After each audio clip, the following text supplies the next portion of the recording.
welcome to Best Boys Productions. Hello, This is everybody. Dave Swan and Jeremy Clausen. Jeremy. Where are we right now?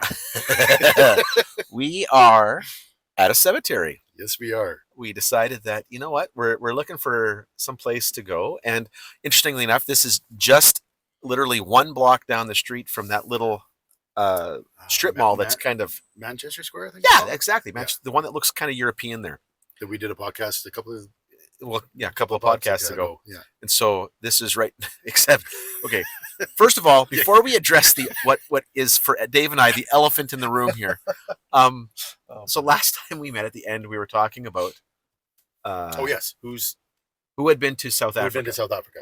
So I tell you what, let's list this off. Now, Dave, you have traveled the world. Lots of places. Give us a list. What have you been? Where have you been? I've been to Spain 3 times, China 3 times, Saudi Arabia 3 times. Wow.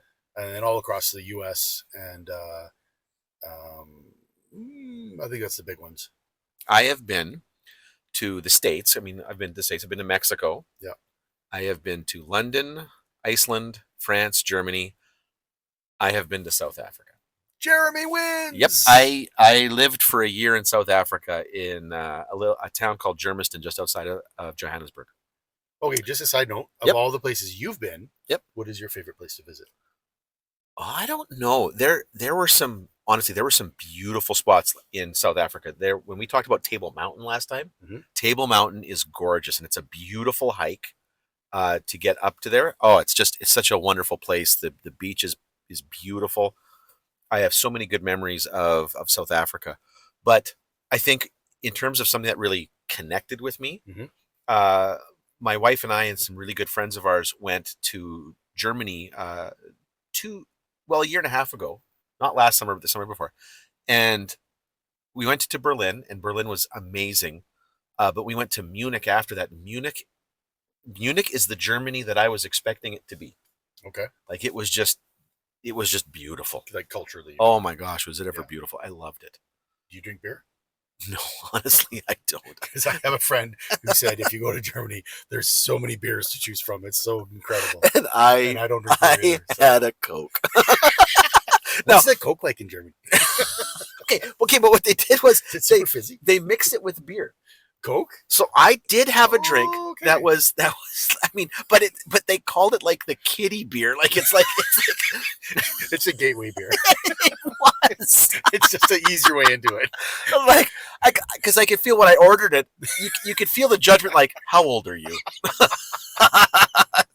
Did they bring it out with crayons? There you go, sir. Well, you and your there you go. Are you having a good time, sir? Do you like going out to restaurants? It kind of, I mean, if you're into the beer culture, I guess it kind of makes sense because when I was 6 or 7 or 8 or something like that, my uncle gave me a sip of his beer, and it was disgusting. Of course, I hated it, and I've never drinking beer since. Yeah. So maybe in Germany they're like, okay, well, let's mix it with Coke and kind of ease them. Yeah, maybe, I don't know. They've got to drink beer though. Okay, so what was your favorite place to? You know what? Of all the places I've been, honestly, it's like Spain. Spain was gorgeous. Saudi has its own kind of beauty, like that desert kind of beauty. Yeah. But Hawaii has always been my favorite place on this planet. How many times have you been to Hawaii? I literally can't even tell you. Really? I literally couldn't count them. As a kid, we went all the time. That was our Christmas vacation. And as an adult, I've gone a lot. Oh, not just my honeymoon, which was awesome, but I've done multiple Trinity Western Habitat for Humanity trips. So okay. That was a big thing back when I was there. And I know Hawaii is just so Let me think. How many times have I been to Hawaii? Once. When? We went on our 20th wedding anniversary. Oh, that's fun. Yeah. No, 20. That can't be that long ago. No, it was about 5 years ago. No, sorry. How long have you been 20th. No, that was 2018. So that was 6 years ago. So you've been married for 26 8 years ago. I can't believe I did the math wrong on that one. That was embarrassing. Jeremy. Oh, dear Lord, forgive me. Do you want to start this podcast over again? Can we just cut? If this gets out, this is going to be bad. First of all, you drink kitty beer. And second of all, okay. If we're pointing the fingers, then let's address the elephant in the room now. Okay, I knew this was coming up. Okay, go ahead. So to get to this particular cemetery. We had to drive out of the parking lot at that little Manchester Square. Well, that's where we met. That's where we met. Jared got into the car. Dave pulls out, and we're still a little bit nervous about, well, can we even get into the cemetery on this road? There was a turnout, but it looks really dark. It looks like it was closed, but it turned out it was open. And then there was another entrance, but really, really narrow. And so Dave thinks, well, we're just going to turn around at the intersection at the other side of the cemetery, which really, I don't blame him for trying. But the instant he flipped on his turning signal, somebody hit the horn, and it was on the whole time. Who would do that? Who would honk at me like that? Well, the guy that didn't want you going down the one-way wrong. So we pulled into the traffic, and this poor guy in front of us obviously thought he was going to be sneaky, switched lanes right into our lane coming through. Oh, Dave just about jumped onto the sidewalk, and we figured it out. We did, but we almost ended up in the cemetery for the wrong reason. And just to point out, I don't know if we said this already, but it's dark. Oh, it's dark out now, and we're in a cemetery, so this is a little bit creepy for us. and we almost died. And as soon as we pulled up and parked here, yes, there were two guys kind of approached us out of the dark. And so now it turns out, as soon as they passed the car, they disappeared. They were translucent. I think they were ghosts. I'm pretty sure. I wouldn't argue with you. One was wearing a robe. The other one had a sword. It was weird. Okay. But it is strange to be, I don't know, for me, do cemeteries freak you out? Like, do you think of death? Do you think of like when you look out there, we're looking out, by the way, I parked in such a way that we can look out and see all the tombstones. Mm-hmm. Like, each one of those represents a human being. I know. Like, do you ever think of that? Or what do you think of when you come to it? Well, okay. Have you been often? Like, have you? No, but I'll get to the point later. Okay. Go ahead. Because when my father-in-law passed, it was then a family tradition. We would go out there for his birthday, and we would go out there on Father's Day, and made kind of a picnic out of it and whatnot. And the cemetery there actually had a really kind of a neat thing, specifically on Father's Day. It was made an event out of it. So we've been there a lot. Shortly after that, my wife and I invested a bunch of money. So I can tell you right now where I'm going to spend eternity. In Sherwood Park. Wait a minute, what are we getting at here? Sherwood Park. Sherwood Park. Okay. Oh, that's very interesting. It takes a whole different perspective on cemeteries because obviously the main thing is death and. Oh yeah, no. For us, like it has very much been. We would go there and we would celebrate. My father-in-law's life and whatnot, and so that's just kind of now that's what that has been. And yeah, we will walk around and look at people's names and stuff. And actually, what we typically do is we'll walk around and we'll look to see who the oldest person is there. Yeah. So yeah. So what I was going to say is somebody told me once, whenever you're making a really important decision in life, go and make that decision in a cemetery. Walk through a cemetery, and it just gives you that perspective. Like, okay, this person, this one right ahead of us here, I won't say his name, but that person lived a life. He was born, he lived his life, and he died. And now he's dead. Like, so the decision you're making, you understand that, you know what, in X number of years, I'm going to be buried in one of these. Like, I'll be dead. So it gives you a just different perspective of like your decision may not be the most important thing in the world. Just give that perspective. You're only on this earth for so many years. No, that's fair. Yeah. I don't know if that's a depressing thing or if actually no, it's not. Because quite honestly, I mean, how many times? Okay, as a teacher, I watch kids freak out about the littlest thing all the time. Like a lot of these little assessments. What do you mean, little thing? Well, like I'll give a little quiz, and it's not a final exam. This isn't going to if you do well on this, you're not going to become a doctor, and if you fail, you're not homeless.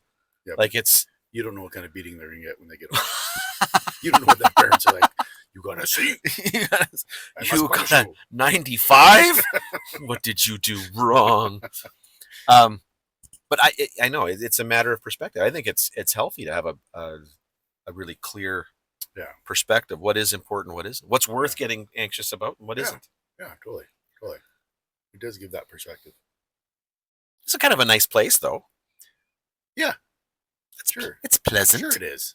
Do you want to be? I don't know if this is too personal, but would you want to be cremated or? Oh, we've already got it planned. Cremated. Oh, okay. Yeah. Yeah. And is there a reason for that, or just you just think it's cheaper? Oh, Like what? No, I just want to take up less space when I'm done. Yeah, me too. I think it's actually creepy to think that there's a human, like a skeleton under there. Yeah. Which is, of course, all rotten. I think it would actually be fun after cremation to have my ashes put inside like a firework. Just blow it up like a popper. Wouldn't that be fun?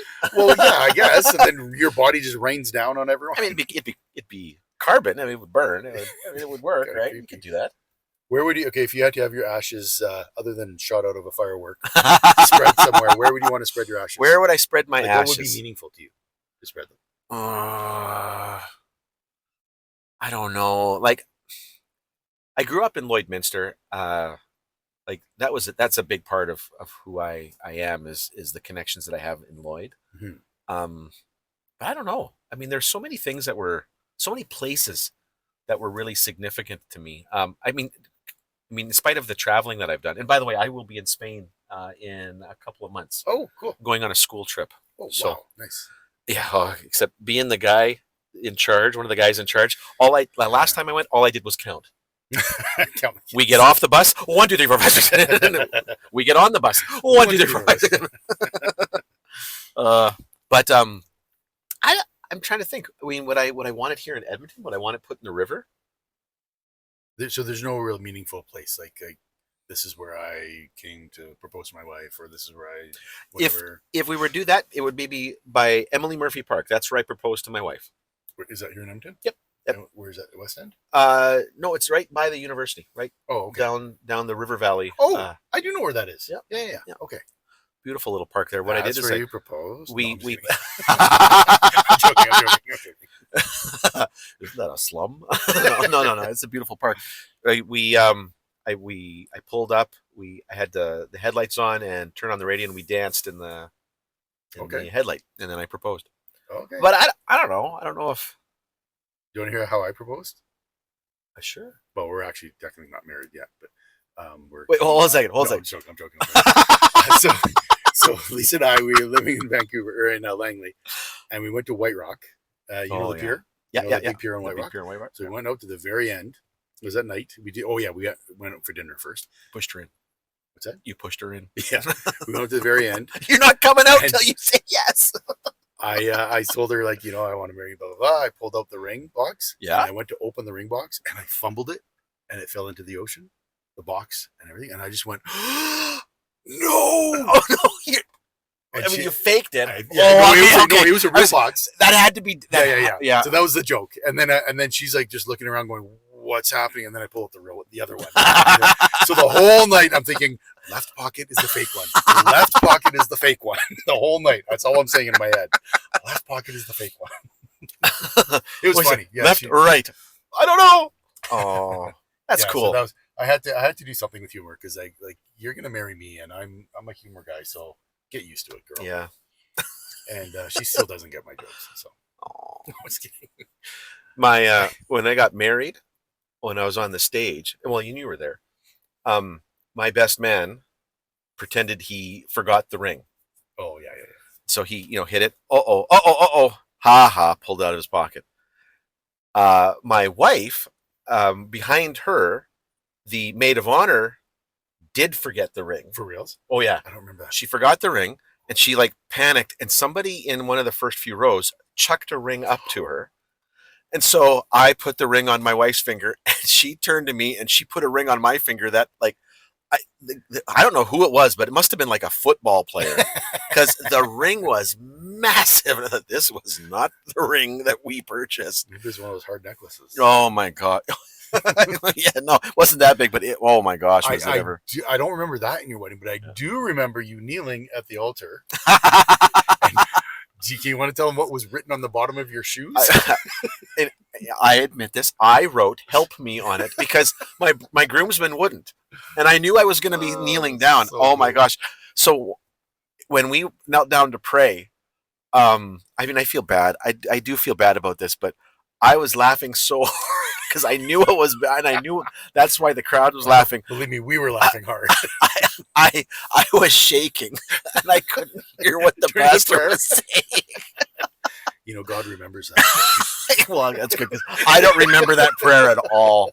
I don't know what I committed to. I've said it 100 times. Your wedding was the funnest wedding I've ever been to. Oh, we had such a good time. It was so fun. goofy.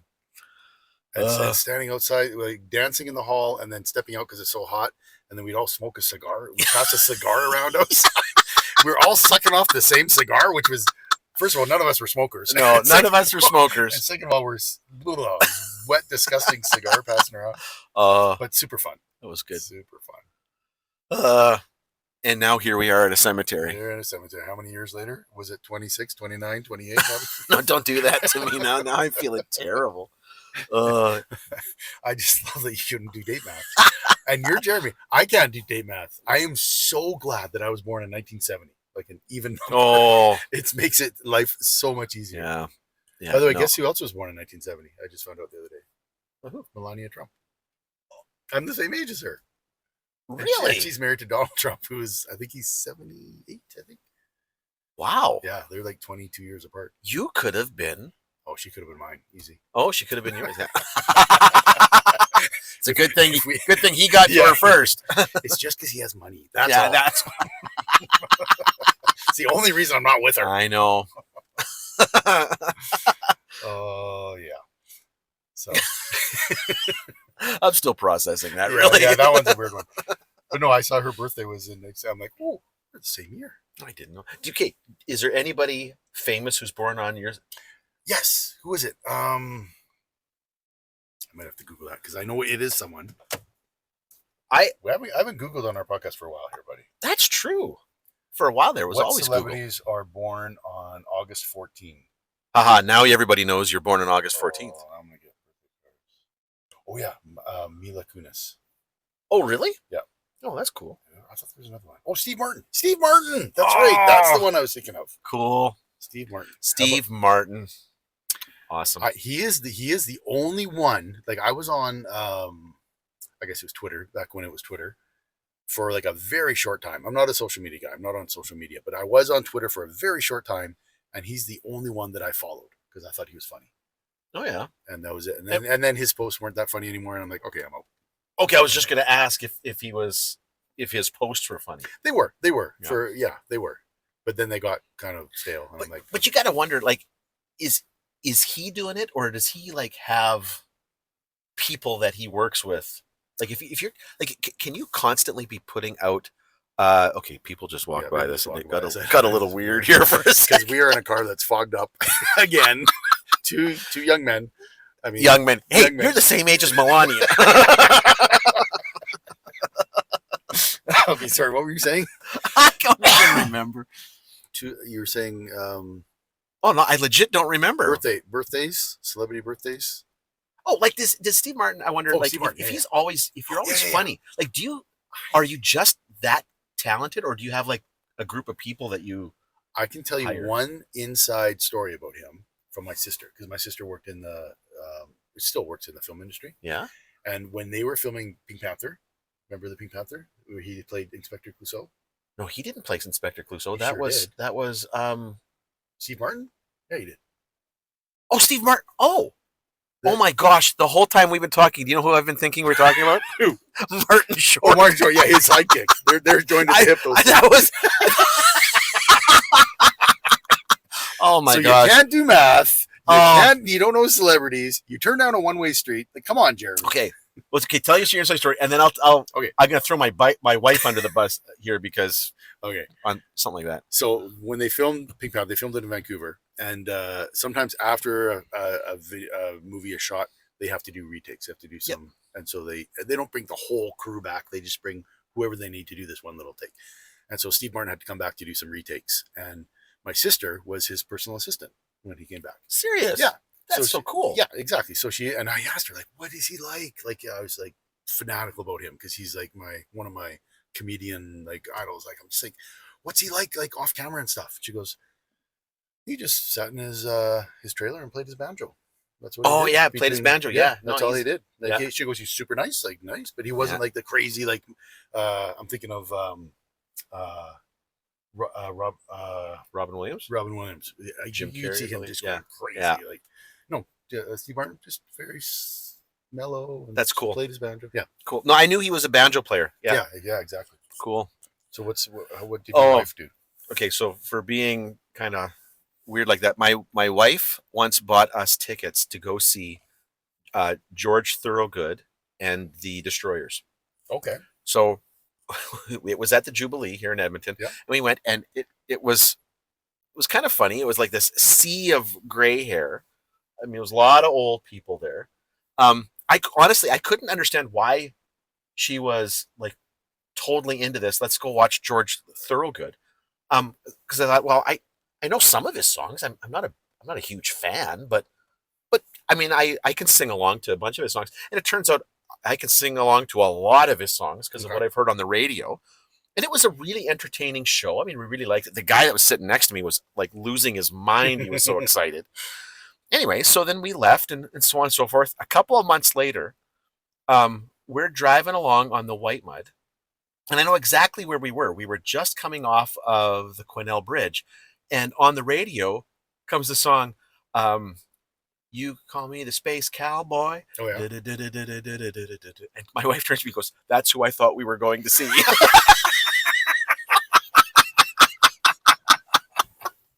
That's Steve Miller, isn't it? It's like the Steve Miller band. It's like, how on earth did you get those two mixed up? I was just going to say, George Thorogood, really, that's a weird thing to go with. That makes no sense. She goes, that is who I thought we were going to see. And we have since seen Steve Miller. Oh, that's awesome. But, oh my gosh. You must have been laughing the whole time. I laughed so hard. It's like, oh no. Oh, that's great.